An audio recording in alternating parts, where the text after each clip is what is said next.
American president Donald ട്രംപിന്റെ വെടിനിർത്തൽ പദ്ധതിയുടെ ഭാഗമായി ഉടൻ നിരായുധീകരിക്കാൻ തയ്യാറാണ് എന്ന മാധ്യമ റിപ്പോർട്ടുകൾ പൂർണ്ണമായി നിഷേധിച്ചുകൊണ്ട് പാലസ്തീൻ പ്രതിരോധ പ്രസ്ഥാനമായ ഹമാസ് രംഗത്തെത്തിയിരിക്കുകയാണ്.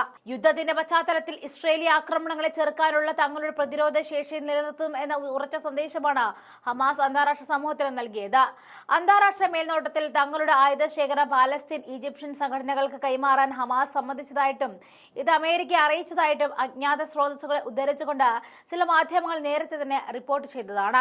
എന്നാൽ പാലസ്തീൻ ജനതയുടെ സുരക്ഷയെയും ഭാവിയെയും ബാധിക്കുന്ന ഇത്തരമൊരു സുപ്രധാന വിഷയത്തിൽ വ്യാജവും കെട്ടിച്ചമച്ചതുമായ പ്രചാരണങ്ങൾ നടക്കുന്നുണ്ടെന്ന് ഹമാസ് ആരോപിച്ചു. പ്രസിദ്ധീകരിച്ച കാര്യങ്ങൾ അടിസ്ഥാനരഹിതമാണെന്ന നിലപാട് വലിച്ചൊടുക്കാനും പൊതുജനാഭിപ്രായത്തെ ആശയക്കുഴപ്പത്തിലാക്കുവാനും അവർ ലക്ഷ്യമിടുന്നു എന്നാണ് ഹമാസ് ഔദ്യോഗിക പ്രസ്താവനയിൽ വ്യക്തമാക്കിയത്. തങ്ങളുടെ നിലപാടുകൾ ഔദ്യോഗിക ചാനലുകളിൽ മാത്രമേ അറിയിക്കൂ എന്നും കൂട്ടിച്ചേർത്തിട്ടുണ്ട്. പാലസ്തീനെ പ്രതിരോധ ശേഷി തകർക്കുവാനുള്ള സമ്മർദ്ദതന്ത്രമാണ് ഹമാസ് ഈ റിപ്പോർട്ടുകളെ കാണുന്നത്. ട്രംപിന്റെ പദ്ധതിയുടെ ചില ഭാഗങ്ങളോട് ഹമാസ് ഭാഗികമായി സമ്മതം അറിയിച്ചിരുന്നു. അതിജീവിച്ച ഇസ്രയേലി ബന്ദികളെയും മരിച്ചവരുടെ മൃതദേഹങ്ങളെയും കൈമാറുവാനും ഗാസയുടെ ഭരണം സ്വതന്ത്ര പാലസ്തീൻ സംവിധാനത്തിന് കൈമാറാനുമുള്ള സന്നദ്ധ ഇതിൽ ഉൾപ്പെടുന്നു. ഇത് ബന്ദികളായവരുടെ മോചനത്തിനായി ഹമാസ് കാണിക്കുന്ന മനുഷ്യത്വപരമായ സമീപനത്തെയാണ് സൂചിപ്പിക്കുന്നത്. നിരായുധീകരണത്തെക്കുറിച്ചുള്ള ചർച്ചകൾ തള്ളിക്കളഞ്ഞുകൊണ്ട് മുതിർന്ന ഹമാസ് ഉദ്യോഗസ്ഥനായ മൂസ അബു മുർസയ്ക്ക് അൽ ജസീറയോട് കൂടുതൽ വിശദീകരണം നൽകി. വരാനിരിക്കുന്ന പാലസ്തീൻ രാഷ്ട്രത്തിന് മാത്രമേ സംഘം ആയുധങ്ങൾ കൈമാറുകയുള്ളൂ എന്നും ഗാസ ഭരിക്കുന്നവരുടെ കയ്യിലും ആയുധങ്ങൾ ഉണ്ടായിരിക്കുമെന്നും അദ്ദേഹം പറഞ്ഞിട്ടുണ്ട്.